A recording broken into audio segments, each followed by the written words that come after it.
Hello everyone, welcome back to cooking house by Suma. আজকে আমি আপনাদের সাথে শেয়ার করব বেগুনির রেসিপি। চায়ের সাথে কিংবা বিকেলের আড্ডায় একটু ভাজা পোড়া না হলেই কিন্তু হয় না।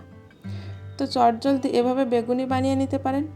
এটা বানানো কিন্তু খুবই সোজা আর খেতেও খুবই সুন্দর।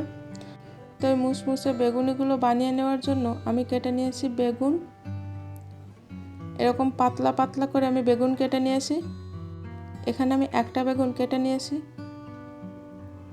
এবার বেগুনির জন্য ব্যাটারটা রেডি করব। নিয়ে নিলাম হাফ কাপ বেসন, 2 চামচ দিচ্ছি চালের গুঁড়া আর 2 চামচ দিচ্ছি কর্নফ্লাওয়ার। দিলাম হাফ চামচ কালো জিরা, হাফ চামচ দিচ্ছি শুকনো লঙ্কার গুঁড়ো, পরিমাণ মতো লবণ, হলুদ। জল দিয়ে মাখিয়ে নেওয়ার সময় খেয়াল করে দেখবেন এটা যেন একদমই পাতলা না হয়ে যায় আর খুব বেশি ঘন না হয়ে যায়।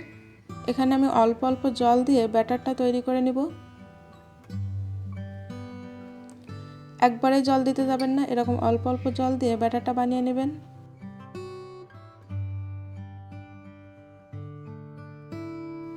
এখানে ব্যাটারটা কিন্তু রেডি হয়ে গেছে।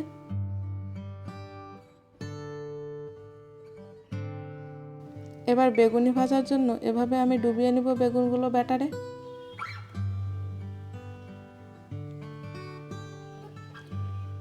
এভাবে নিয়েই কিন্তু তেলে ভাজতে হবে।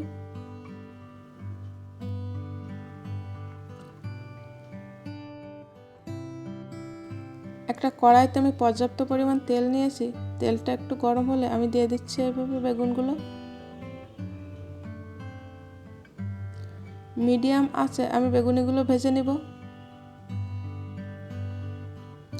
একবারে অনেকগুলো দিতে যাবেন না, এরকম 2টা বা 1টা করে বেগুনি ভেজে নেবেন।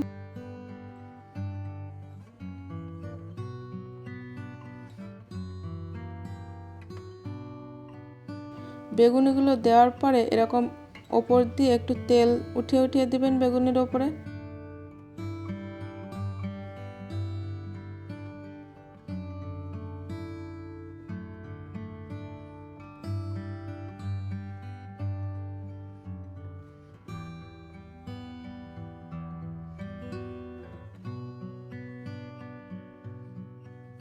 নিচের পাশটা হয়ে গেছে, এবার আমি এটাকে উল্টে দিব।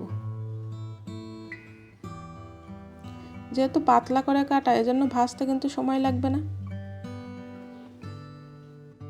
আর এভাবে বানিয়ে দেখবেন বেগুনিটা কিন্তু খুবই মুসমুসে হবে।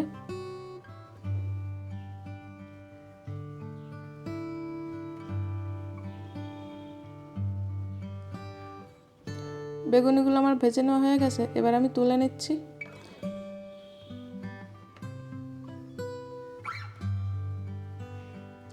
এবার আমি আরও 2টা বেগুনি দিয়ে দিলাম ব্যাটারে ডুবিয়ে। এভাবেই আমি বাকি বেগুনিগুলো ভেজে নিব। তো রেসিপিটা যদি ভালো লাগে অবশ্যই লাইক, কমেন্ট, শেয়ার করবেন এবং সাবস্ক্রাইব করবেন আমার চ্যানেলকে।